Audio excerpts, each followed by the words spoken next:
ఇక్కడ గణేష్ చవితి ఉత్సవాల్లో ఎంత అవుతుందో లాస్ట్ చూద్దాం.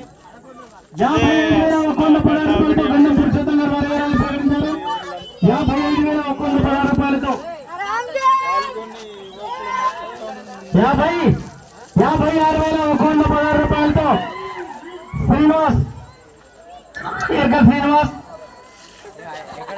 గంధం యాదయ్య గారి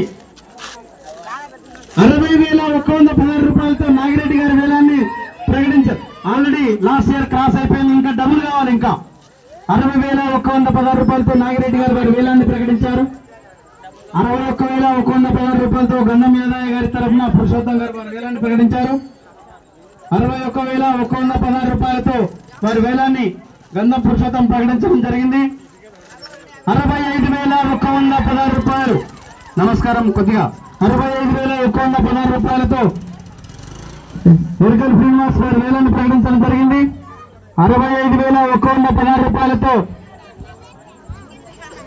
వేలంలో పాల్గొనమని ఎందుకు చెప్తున్నామంటే, రానున్న రోజుల్లో మన యువకులు ఎక్కడ కూడా చందా బుక్కులు పట్టుకొని చందాల కోసం తిరగొద్దు. 65,116 రూపాయలతో ఎరుకల్ శ్రీనివాస్ వారు వేలాన్ని ప్రకటించారు. ఇంకా ఎవరుంటే ఆసక్తి గల ముందుకొచ్చి చాలా స్పీడ్గా చెప్పేసేయాలి. 66,116 రూపాయలు గంధం యాదయ్య గారి తరఫున వారి వేలాన్ని ప్రకటించారు.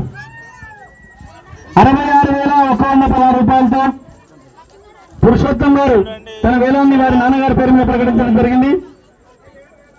67,116 రూపాయలతో ఎరుకల్ శ్రీనివాస్, ఎరుకల్ పెంటయ్య గారి తనయుడు, ఎరుకల్ శ్రీనివాస్ 67,116 రూపాయలతో వారి వేలాన్ని ప్రకటించడం జరిగింది. 67,116 రూపాయలతో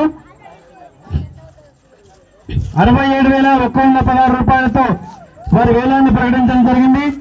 ఇంకా ఆసక్తిగా లక్ష దాటాలని చెప్తాను. అందుకే పెద్ద లడ్డు 15 కేజీల లడ్డు 1,00,000 రూపాయలు దాటితేనే మన స్వామివారికి కూడా వచ్చే సంవత్సరం ఇంకా ఘనంగా కార్యక్రమాలు చేయొచ్చు. చిన్న లడ్డు ఇంకా 67,116 రూపాయలతో ఎరుకలి పెంటయ్య గారి తనయుడు శ్రీనివాస్ వారి వేలాన్ని ప్రకటించారు.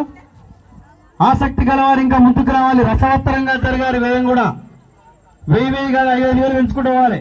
67,116 రూపాయలతో వారి వేలాన్ని ఎరుకల్ శ్రీనివాస్ ప్రకటించడం జరిగింది. ఆసక్తి గల వారు ఎవరైనా ఉంటే ముందుకొచ్చి వారి వేలాన్ని ప్రకటించే అవకాశం ఉంది కాబట్టి ప్రకటించుకోవాల్సిందిగా కోరుతా ఉన్నాం. 68,116 రూపాయలతో గంధం యాదయ్య గారి